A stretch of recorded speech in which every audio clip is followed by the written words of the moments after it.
At 7:20 on a Tuesday morning in August of 1998, Deputy Roy Fenton stood at the end of my driveway and told me I was trespassing.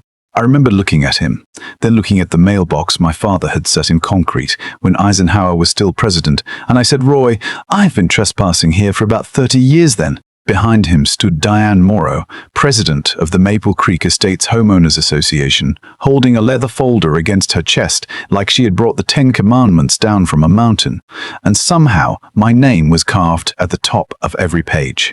My name is Sam Kincaid. I was 57 years old that summer. Widowed 6 years, retired from the county telephone company after 3 decades of climbing poles in rain, ice, heat, and wind that could peel the bark off a pine tree. And I had been living on the same 42 acres outside Millstone, Tennessee, since my father handed me the keys to the old farmhouse in 1971. There was nothing fancy about the place. A white house with a sagging porch, a red barn that leaned just enough to make visitors nervous, a hayfield, a small orchard, 2 old pickup trucks that ran better than they looked, and a gravel drive that curved from County Road 14 all the way up to my front gate. My father had built that road himself with a borrowed bulldozer and more stubbornness than sense. He used to say, "Sam, a man ought to know where his roof ends, where his land begins, and where another man's hand has no business reaching." I never really thought much about those words until Diane Morrow tried to put a hand around my whole front yard.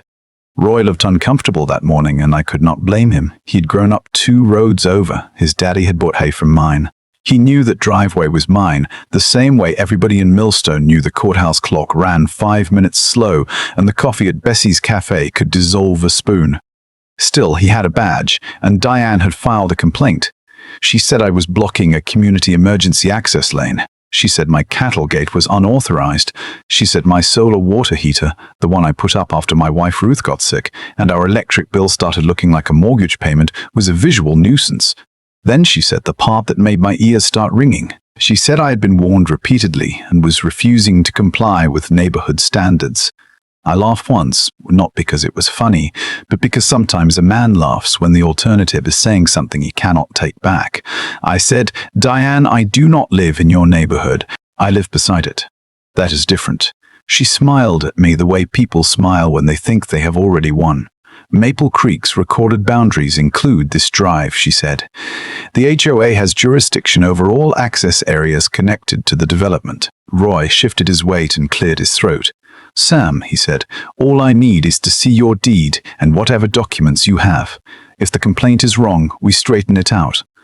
Diane tilted her head, all polished hair and pearl earrings, looking like she had practiced this moment in the mirror. "Your property may have been grandfathered, Sam," she said, "but grandfathered does not mean exempt from public safety standards." I looked at her folder. I looked at the clean little houses behind her, all brick fronts, clipped lawns, white fences, and flags hanging from porches that had never seen a winter without a contractor. Then I looked back at Roy. I said, "You know what, Roy? I will bring my deed down to the station this afternoon. But right now, I would appreciate it if the 2 of you got off my property." Diane's smile went thin around the edges. "We will be in touch," she said. That was the first warning. The second came before lunch, taped to my gate with enough yellow paper to make it look like a carnival prize. It said I owed $150 for an unauthorized agricultural barrier. My cattle gate had been standing there since 1979. The third warning came by mail the next day, accusing me of storing unapproved machinery in visible view of Maple Creek residents. That machinery was my 1968 Ford tractor, which had outlived 2 presidents, 1 marriage, and every lawnmower Diane Morrow had probably ever owned. By Friday, I had 5 notices, 2 letters from the HOA lawyer, and a photocopied flyer somebody had shoved under my door saying that my property was lowering neighborhood values. That was when I understood this was not about a gate. It was not about my tractor, my solar heater, my gravel driveway, or the fact that I hung my laundry outside on a line because Ruth always said clothes dried in the sun smelled like they had been forgiven. This was about pressure. Diane was trying to make my life uncomfortable enough that I would either sign something, sell something, or stop asking questions. The problem was I'd spent 31 years fixing telephone lines. You learn a thing or two doing that kind of work. You learn that when a signal goes dead, you do not start replacing every wire in the county. You trace the line back to where it first went wrong. So I started tracing. The first person who gave me a real clue was Walter Pike. Walter lived in Maple Creek, right near the entrance sign with the fake stone pillars and the fountain that never worked more than 2 weeks at a time. He was 64, retired from a tool and die shop in Nashville, smoked cigars down to the filter, and had the kind of face that looked permanently disappointed by modern life. I found him standing beside his garage one evening washing a Buick that had not been dirty enough to justify a hose and spring. He saw me coming and said, "Well, there goes the man of the hour." I told him I did not feel much like the man of anything. Walter shut off the hose, wiped his hands on his jeans, and nodded toward the development. "Diane coming after you?" he asked. I said, "Pretty hard." He gave one of those little laughs old men make when they have been right about something unpleasant. "She has done it before," he said. I asked him what he meant. He looked around first, like Maple Creek had ears in the hedges. Then he said, "You remember the Haskins place? The couple with the blue porch swing?" I said I did. "Nice people." He said Diane fined them for having a vegetable garden visible from the road, claimed it looked too rural. They fought for a while, then sold and moved to Murfreesboro. Then there was the Bowen family. Got cited because their teenage boy parked his work truck on the street. Diane said it was commercial equipment. They moved too. Walter looked at me and said, "She does not need to win every argument, Sam. She just needs people to get tired." That stayed with me. She just needs people to get tired. I went home, laid every notice across my kitchen table, and studied them one by one. Ruth had bought that table at a yard sale in 1984. It had a burn mark near one corner from the night we tried to make homemade caramel and nearly burned the whole kitchen down. I sat there until after dark, reading Diane's words, the HOA lawyer's words, the fine print, the parcel references, the phrases about community easements and access corridors. Then I noticed something strange. Every notice listed the same parcel number, but the number did not match the parcel number on my deed. It was close enough to fool somebody who had never spent an afternoon at the county records office, but not the same. It was like writing down the wrong phone number by one digit and then acting surprised when a stranger answered. The next morning I drove into Millstone with my deed, my tax papers, my father's old survey map, and a coffee in a foam cup that went cold before I reached the courthouse. The records office was on the second floor, right above the old courtroom where my father once got called for jury duty and spent 2 weeks complaining that the judge had weak coffee. Gloria Bennett worked the land records desk. Gloria was a small woman with grey curls, bright red reading glasses, and the voice that could make the word no sound like a locked door.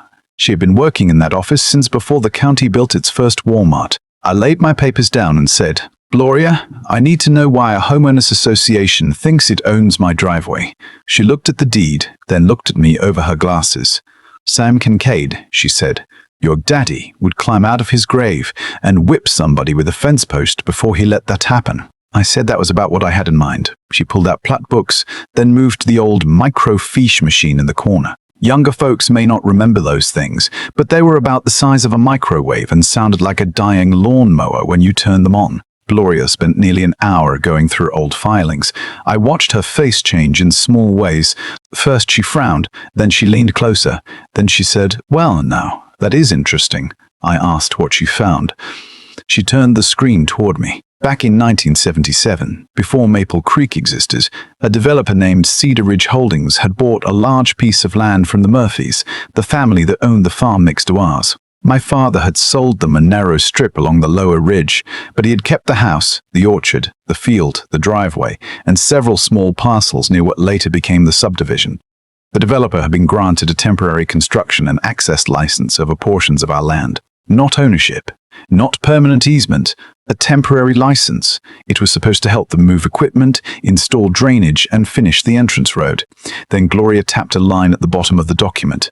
It expired on March 31st, 1997. I sat there for a moment, just listening to that old machine hum. It had expired more than a year earlier. I asked Gloria what that meant. She said it meant that after March 31st, 1997, Maple Creek had no recorded legal right to use any part of my property unless they signed a new agreement with me. I said, "Gloria, they have a mailbox shelter down there, a walking trail, a pond, a picnic pavilion, half their entrance landscaping." She nodded slowly. Then she pulled up a newer planning map. And that is where things got ugly. On the developer's preliminary map, all those areas were colored green, labeled common space. It looked official if you did not know what you were looking at, but it had never been filed as a deed transfer. It had never been signed by my father. It had never been recorded as an easement after the old license expired. Maple Creek had been treating a planning map like a legal document. I asked Gloria why nobody had caught it. She said there were two possibilities. Either nobody had looked closely, which was careless, or somebody had looked closely and decided they liked the answer better when nobody else knew. I did not say much after that. I was thinking about Diane. I was thinking about the way she stood in my driveway, so sure of herself. I was thinking about the letters, the threats, the way she tried to make me feel small. Then Gloria printed copies of everything. My land, my driveway, the pavilion, the POV, the mail shelter, the little strip of green where the Maple Creek sign sat, with its proud white lettering and fake stone base. All mine. Not in a sentimental sense. Not in a maybe it used to be kind of sense. Mine on paper, mine in the county books, mine under every rule Diane Morrow had been pretending to speak for. I drove home slow that day. I pulled over once at the top of the ridge and looked down at Maple Creek. It was a pretty place, I will give it that. Families had put down roots there. Children rode bikes on the sidewalks. Old couples planted flowers and watched birds from screened porches. It was not their fault. The land beneath some of those things had been handled wrong. But I also knew something else. Diane knew enough to be scared. Nobody gets that confident without something to hide. I called Gus Hensley, the surveyor my father had used years ago. Gus was 70 if he was a day, wore suspenders even in August, and drove a white pickup that looked like it had fought in 3 wars and won all of them. He came out the next Monday with a tripod, measuring rods, maps, and a thermos full of coffee that smelled like burnt tires. I told him what Gloria had found. He looked at the papers, spat into the grass, and said, "Well, Sam, either this association has been sleeping under a rock, or they have been praying nobody turned the light on."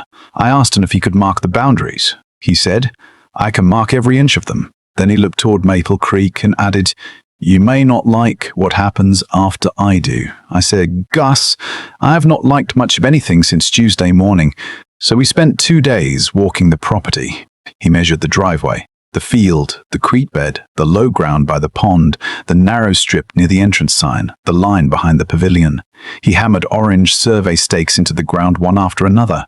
Orange at the mail shelter, orange at the walking path, orange at the pond, orange near the pavilion, orange beside the flower beds Diane had bragged about in the county paper last spring.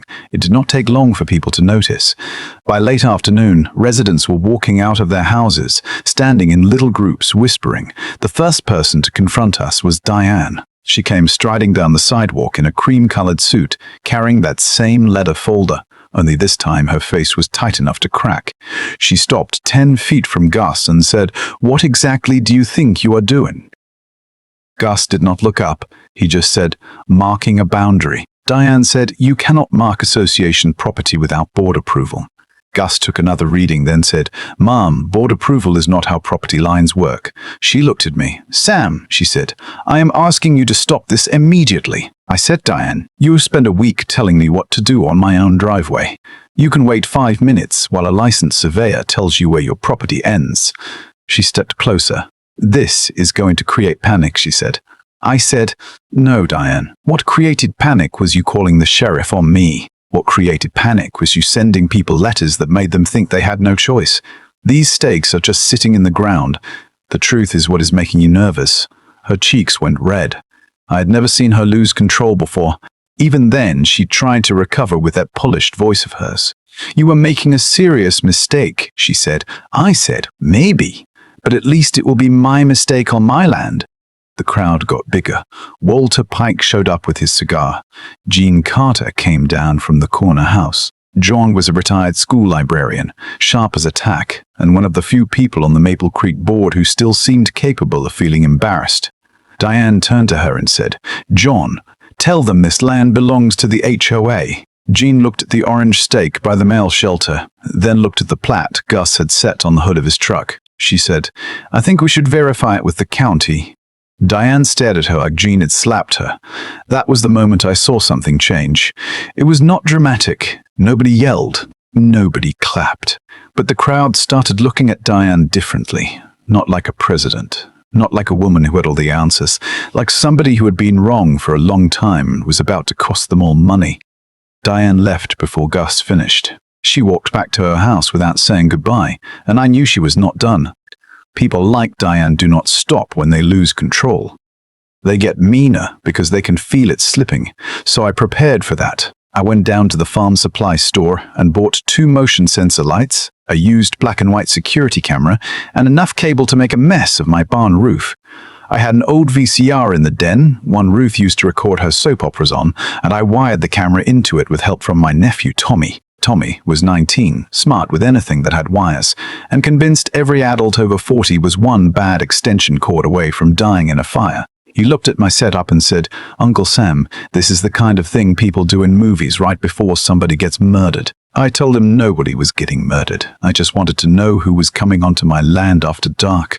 2 nights later, I got my answer. On the tape, grainy and a little crooked, there was Diane Morrow at 11:17 at night, carrying a black garbage bag. She walked along the edge of my field, looked over her shoulder twice, then dumped a pile of grass clippings, hedge trimmings and old mulch, right beside one of Gus's orange stakes. That would have been childish enough, but she came back 4 nights later. This time she had a can of brown spray paint and a hammer. I watched her kneel beside 2 survey stakes and paint over the orange flags until they nearly blended into the dirt. Then she pulled one stake halfway out of the ground and shoved it 10 feet to the side. I sat in my den watching that tape over and over, hearing the VCR click each time I rewound it. I did not feel triumphant. I felt tired. Tired because I knew she had crossed a line she could not uncross. Tired because I knew she was not doing this just to spite me. She was doing it because the truth could wreck the little kingdom she had built. The next morning, I made copies of the tape. I wrote down the dates and times. I took still photographs from the television screen with my old Polaroid camera, which was not exactly high technology, but it did the job. Then I called Nora Ellison, an attorney in town who handled land disputes and had a reputation for being polite right up until the moment she took your knees out from under you. Her office was above a hardware store on Main Street. When I got there, she had a ceiling fan turning slow overhead and a stack of legal files on her desk big enough to dam a creek. I handed her the deeds, the maps, the notices, the survey report, the VHS tape, and the Polaroids. She looked through everything without saying much. After nearly 40 minutes, she leaned back in her chair and said, "Sam, you have not just got an HOA problem. You have an HOA that has been operating on land it does not own, using authority it does not have, after an access license expired." I asked her what that meant in plain English. She said, "In plain English, it means Diane Morrow has been trying to find a man who does not belong to her association, while her association has been using his land without permission." Then she tapped the temporary license. This expired in 1997. The board should have known. Their title work should have shown it. Their insurance carrier should have asked about it. Somebody ignored something important. I asked her how much trouble they were in. Nora was quiet for a moment. Then she said, "That depends on how far you want to take it. You can demand they remove everything. You can seek back rent. You can make them restore the land. You can pursue the harassment notices. And if we can show someone knowingly used false authority to collect money, that becomes a different kind of problem." I said, "I am not interested in burning down a neighborhood." She nodded. "Good," she said, "because the people living there are not your enemy, but whoever has been lying to them is."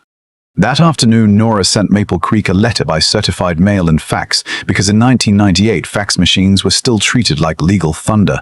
The letter demanded they stop issuing notices to me, stop entering my property, stop using any land outside their recorded boundaries, and preserve all board records related to the old license and the community maps. Diane's answer came the next morning. She taped 3 more notices to my gate. One said I was obstructing emergency access. One accused me of intimidating residents by placing survey markers. The last one demanded I remove my security camera because I was creating a hostile environment. I stood there reading them with the sun coming up over the field, and I laughed again. This time I really did find it funny. Diane was standing in quicksand, and she was still trying to write parking tickets. By noon, Walter Pike had come over with a cardboard box full of old HOA letters. He dropped it on my kitchen table and said, "I kept every one of these because I knew someday somebody would need them." Inside were notices about his porch light, his trash cans, his bird feeder, his wife's rose bushes, even one accusing him of using an unapproved shade of blue on his front door. Jean Carter came by later with a 3-ring binder.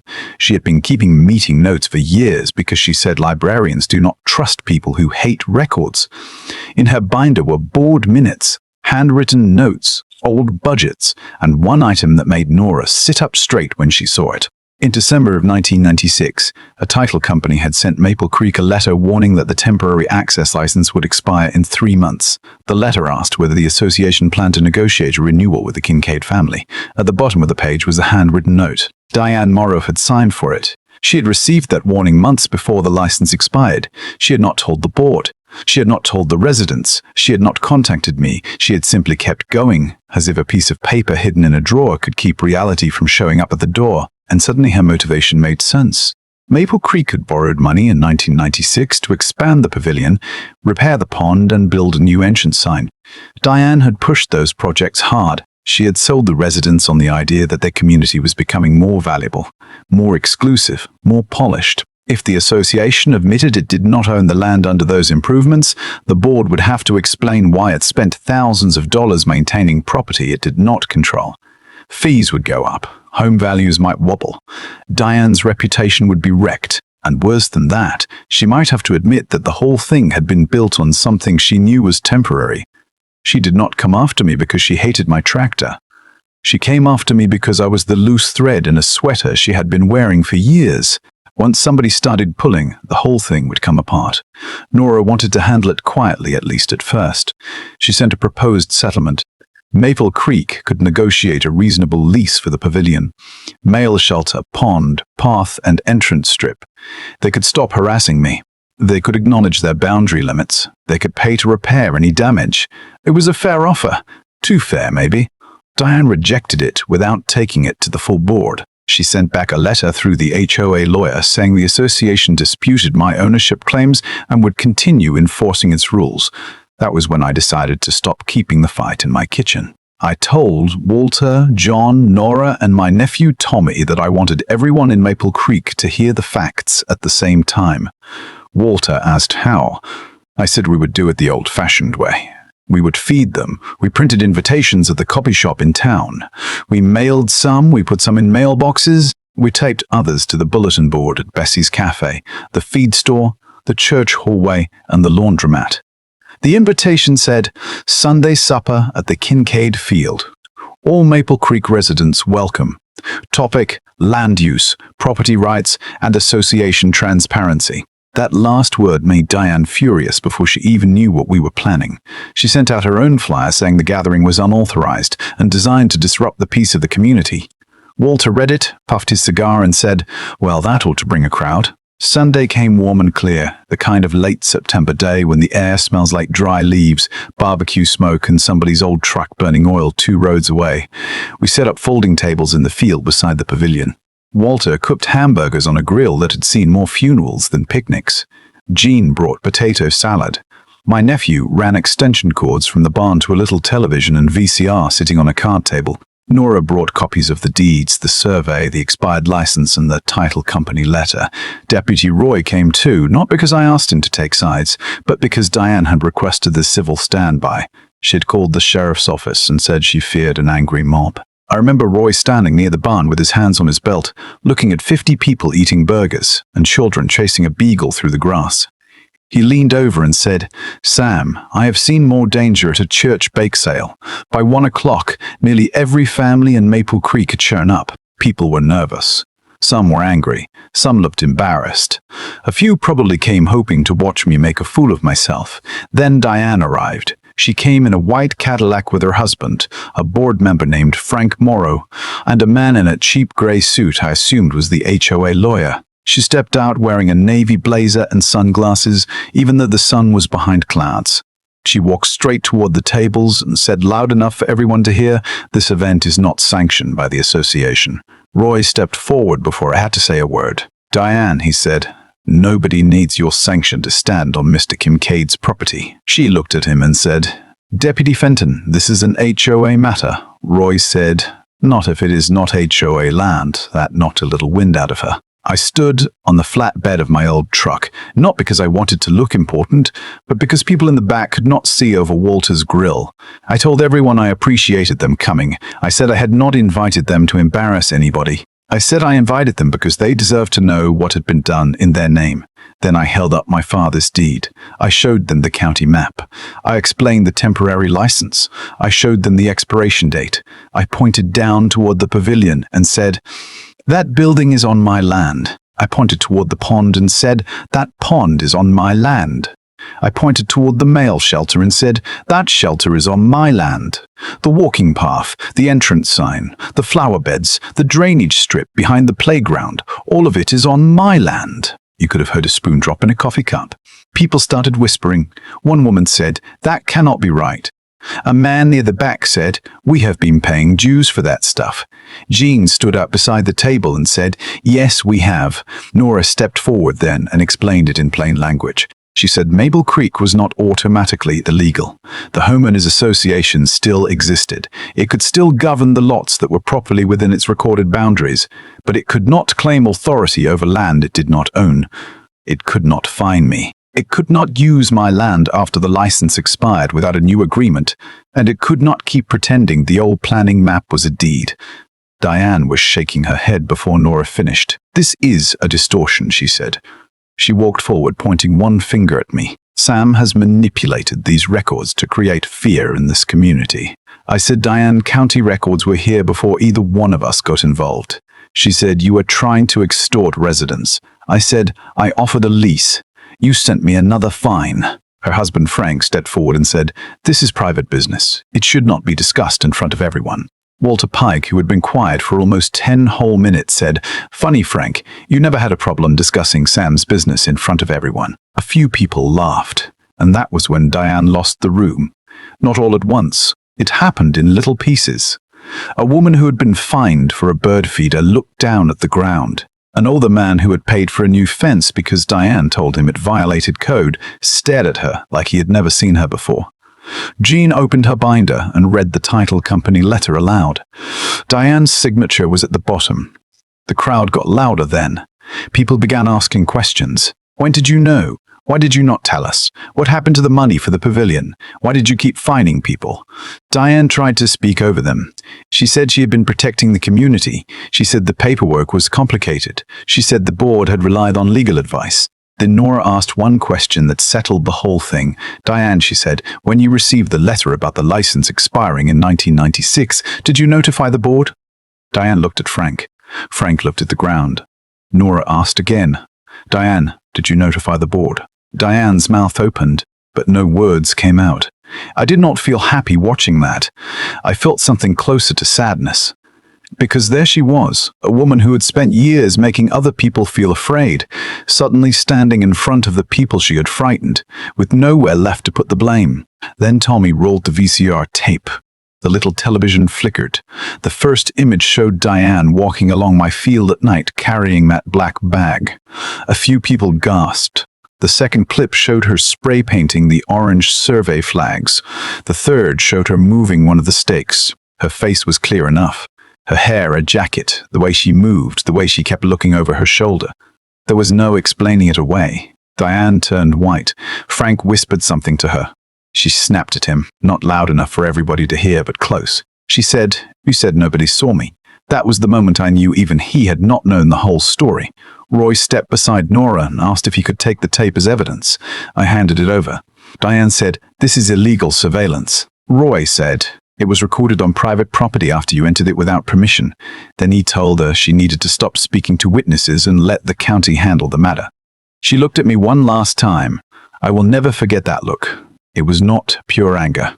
It was fear, humiliation, and something like disbelief that the world had finally stopped believing her version of it. She said, "You have destroyed this community." I looked around at the people standing there with paper plates in their hands, the children still playing in the field, Walter tending the grill, Jean holding her binder, Nora with the deed copies spread out on a folding table. Then I said, "No, Diane, a community is people. You just spent years treating people like they were problems to manage. That is what destroyed it. You did not need to raise your voice after that. Sometimes the quiet does more work. The county commissioner, Art McCall, had been standing near the fence line the whole time. He had come because Nora invited him, and he had not said much until then. He stepped forward and told everyone the county would review Maple Creek's filings, finances, and use of the disputed property. He told Diane the association would be expected to preserve records. He told the residents that they should not panic, but they should ask questions. That was all he said, but it was enough. Diane left before the hamburgers were gone. She got into her Cadillac without looking at anyone. The next morning, Maple Creek held an emergency board meeting in the pavilion, which was suddenly a very awkward place for them to meet. I did not plan to attend, but Jean called and said, "Sam, you need to come, not to talk, just to sit in the back." So I did. The room was packed. Diane arrived late with a stack of papers and red eyes. She started by saying the evidence presented Sunday had been misunderstood. She said the survey was questionable. She said the old license may have been extended verbally. She said the board had acted in good faith. Then Jean stood up. Jean had spent 35 years telling noisy children to use indoor voices, so when she spoke in that room, everybody listened. She said, "Diane, good faith does not include hiding a title warning, issuing fines outside your authority, or walking onto a man's property in the middle of the night with spray paint." Diane said, "You do not understand the pressure I was under." Jean said, "No, Diane, we understand it now. You were under pressure because you built your position on a lie, and every time somebody came close to seeing it, you pushed them away." Frank Mora tried to defend his wife. He said she had worked hard for the neighborhood. Walter, sitting 2 rows behind me, whispered, "So did the Titanic crew." It was not polite, but it was funny enough that 3 people nearly choked, trying not to laugh. The board voted that morning to suspend Diane from her role, pending the county review. Frank resigned before the vote ended. 2 other board members resigned by lunch. That was not the end of it, though. The county review lasted weeks. Nora kept working. Gus submitted his certified survey. Roy filed his report about the videotape. The association's own records showed that money had been spent year after year maintaining the pavilion, pond, path, and entrance sign without a legal agreement for the land beneath them. Diane had not stolen the money, at least not that anyone could prove, but she had spent years protecting a false story because the truth would have made her look foolish and could have cost everyone more than they wanted to admit. In the end, Maple Creek had a choice. They could fight me in court, spend a fortune, possibly lose the pavilion and the pond and the mail shelter, then explain to every homeowner why they had ignored the records for so long. Or they could sit down like adults and make an honest agreement. The new board asked to meet with me in October. Nora came with me. Roy came too, though this time he was just there because he said he wanted to see how the story ended. The new board president was Jean Carter. She looked tired, but honest. She said, "Sam, we owe you an apology." I said, "You owe yourselves one too. You let one person make everybody afraid to speak." Jean nodded. Then Nora put a proposal on the table. Maple Creek would sign a 10-year lease for the portions of my land it was using. They would pay a fair monthly amount. They would handle maintenance, insurance, repairs, and safety. They would never claim authority over my home, my driveway, my barn, my field, or any property outside their legal boundaries. They would remove all old violation notices against me.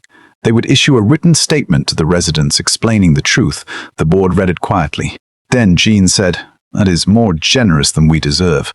I told her, maybe, but I did not want their children to lose a playground because Diane Morrow could not admit she was wrong.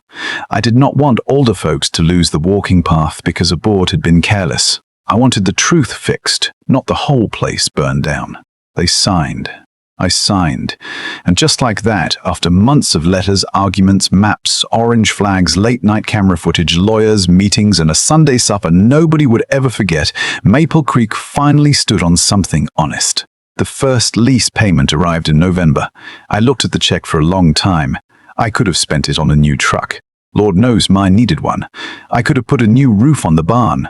I could have bought every tool I had ever wanted, and still had enough left for a fishing boat I did not need. Instead, I took some of it and started a small trade scholarship at the community college in Ruth's name. $5,000 a year for a local kid studying electrical work, plumbing, welding, carpentry, or agriculture. Ruth used to say the world would be a better place if people stopped acting ashamed of knowing how to fix things. So that is what the money went toward, fixing things. The months after that were quieter. Walter planted tomatoes beside his garage again. Jean's granddaughter drew hopscotch squares on the sidewalk with chalk, and nobody came around with a rulebook. A family put up a basketball hoop. Another man built a shed. The neighborhood started looking less perfect, which somehow made it look more alive. One evening, maybe a year later, Roy stopped by my porch with 2 coffees from Bessie's. He handed me one and looked out over the field.